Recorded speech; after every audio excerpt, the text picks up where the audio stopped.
বিরতির পর ফিরে আসলাম। 18 বছর পর ফের বাঙালি তনয়া এবার ভারতীয় দলে টেস্ট ক্রিকেটে ডাক পেলেন বাঙালি ক্রিকেটার রিচা ঘোষ। উইকেট রক্ষক নয়, ব্যাটসম্যান হিসেবে দলে ডাক পেলেন তিনি। আরো একবার জানিয়ে রাখি, এবার 18 বছর পর বাঙালি তনয়া ভারতীয় দলে ডাক পেলেন, তবে উইকেট রক্ষক নয়, ব্যাটসম্যান হিসেবেই তিনি ডাক পেলেন দলে। কথা বলে নেব ক্রীড়া সাংবাদিক বিপ্লব চন্দ্রের সঙ্গে।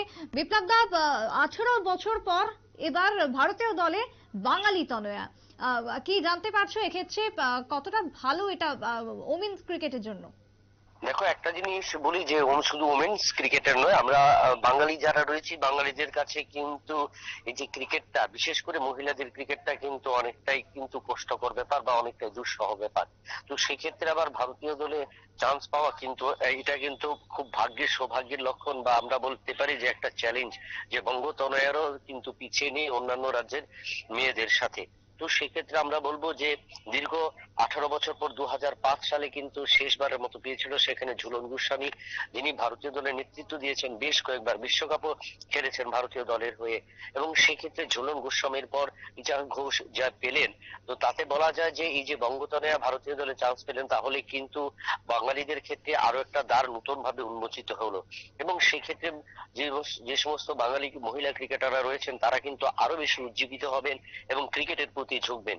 কারণ ভারতীয় দলের সুযোগ পাওয়াটা কিন্তু খুব একটা চ্যালেঞ্জ। এই চ্যালেঞ্জটা কিন্তু জয় করেছেন রিচা ঘোষ। তবে একটা জিনিস, রিচা যে জায়গায় চান্স পেয়েছেন, তো সে জায়গায় কিন্তু উইকেট রক্ষক হিসেবে না, ব্যাটসম্যান হিসেবে, যদিও আরেকজন উইকেট রক্ষক রয়েছেন।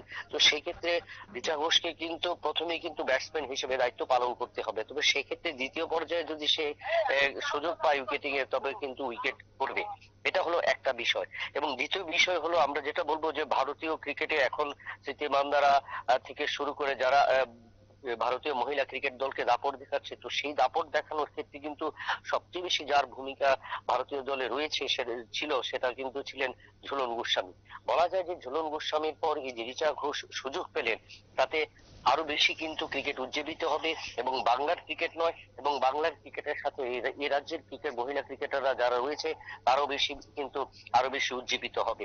অর্থাৎ ক্রিকেটের ক্ষেত্রে আরো বেশি মহিলারা ঝুঁকবে, যারা অনেকটা আমরা এখনো যেটা পিছিয়ে রয়েছি, বিশেষ করে মহিলাদের ক্ষেত্রে, যে ঘর থেকে না বেরোনো বা ঘর থেকে না কাজ করা, ঘরে থেকেই কাজ করা এবং মাঠে ময়দানে না যাওয়ার যে একটা ব্যাপার, সেই জায়গায় দাঁড়িয়ে যখন রিচা ঘোষ এবং ঝুলন গোস্বামীর মতো ক্রিকেটাররা যেভাবে একে একে দাপট দেখাচ্ছেন, তাতে সেটা নিশ্চয়ই বলা যায় যে আগামী দিনে মহিলাদের জন্য একটা সবুজ সংকেত। এবং আগামী দিনে মহিলারা যে এক শুধু ছেলেদের উপর নির্ভরশীল করতে নয়, মহিলারাও যে জয় করতে পারে, সেটা কিন্তু একটা প্রত্যক্ষ করার বিষয়। এবং তা কিন্তু আগামী দিনে আরো বেশি করে মহিলাদের ক্ষেত্রে কিন্তু উজ্জীবিত করবে প্রত্যেক ক্রিকেটারদের। একদমই।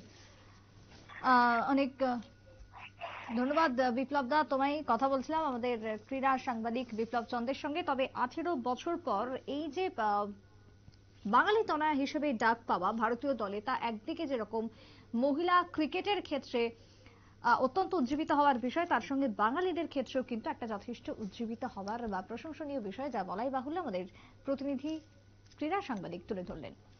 একটা বিরতির পর ফিরে আসছি, সঙ্গে থাকুন।